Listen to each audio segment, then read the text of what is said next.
This is a small welding project that shows how I made a low-profile, single-bike bike rack for my truck. Most racks stick out too far, which makes it hard to find a parking place in town, especially in a parking garage like the one I use at work. This low-profile rack will allow me to have the convenience of keeping it on my truck. This rack was built with heavy-duty material and can be locked into place with a keyed pin. Therefore, not only is it a bike rack, but it's also a deterrent against thieves accessing the truck bed through an open tailgate. To begin, I measured my bike from the ground to the bar on which it will hang.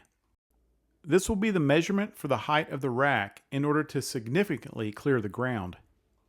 To be certain, I will use this measurement going vertical from the base of my receiver hitch. This rack will be made from 2-inch square tubing.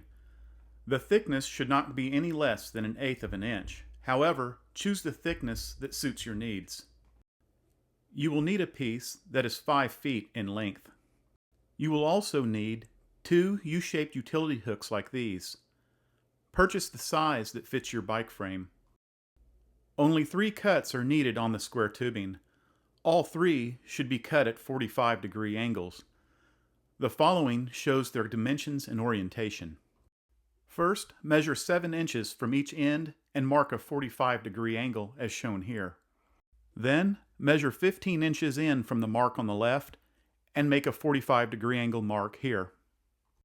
The segment that is left will be enough length for the vertical part of the rack, approximately 31 inches in length. I recommend using a bandsaw to cut the pieces. It makes thinner cuts, which allows less waste. Here's another look at the pieces after they have been cut.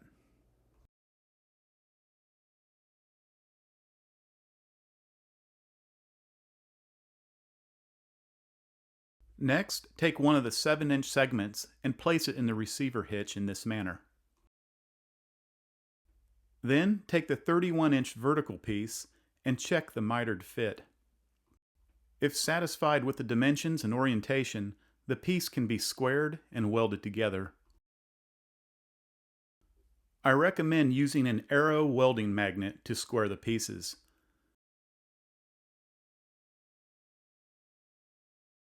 Then secure with a heavy object before welding them together.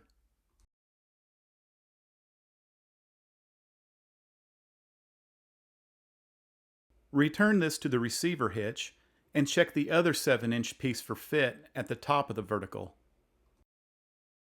If satisfied with its orientation, square the pieces and weld together. Finish the welds all the way around and make sure to remove the slag.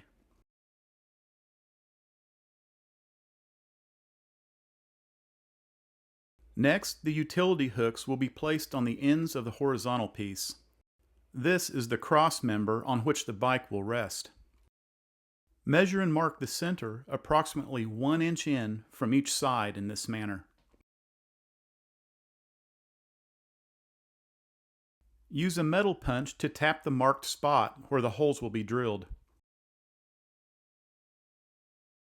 Going from smaller to larger bit sizes, drill a hole that will receive the utility hooks with the tightest fit possible.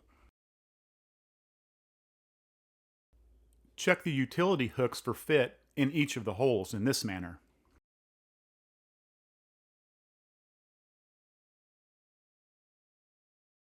If satisfied with the fit, remove them and use a utility knife to cut away the rubberized coating. The reason for this is so it doesn't melt during the welding process. These will later need to be recoated with rubberized tubing or rubberized paint at the end of the build.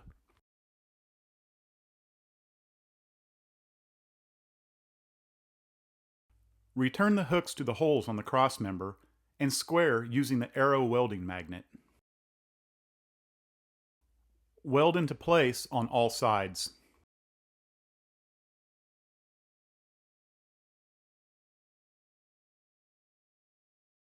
Then use an angle grinder to smooth out any sharp edges.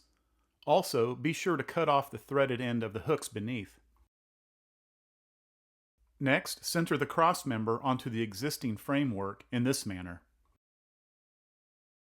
Use the arrow welding magnets to hold and square into position. Then fine-tune by remeasuring and marking for center. Use a clamp to secure before welding into place.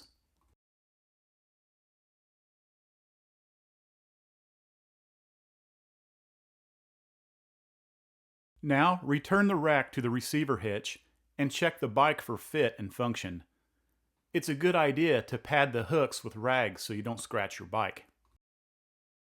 Once satisfied with the fit, return the rack to the welding table. Do a thorough inspection and complete any unfinished welds and grinding. Next, I thought it would be a good idea to add some hardware for hooking a tie down or a bungee cord. I'm using rings that I made from an old garage door spring. Use a cutoff wheel on your angle grinder to cut them in half. This will create two U-shaped eyelets from each ring. These were placed in various locations on the rack and welded into place.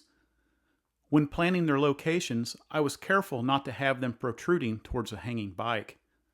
Poor placement could cause damage by rubbing against the bike. Using an angle grinder, do a final pass over the rack, grinding down any sharp edges and welds. This will prepare a nice smooth surface for painting.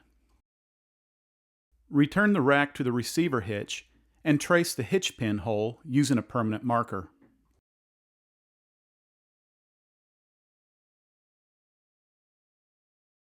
Going from smaller to larger bit size, drill a hole all the way through to the size of the hitch pin.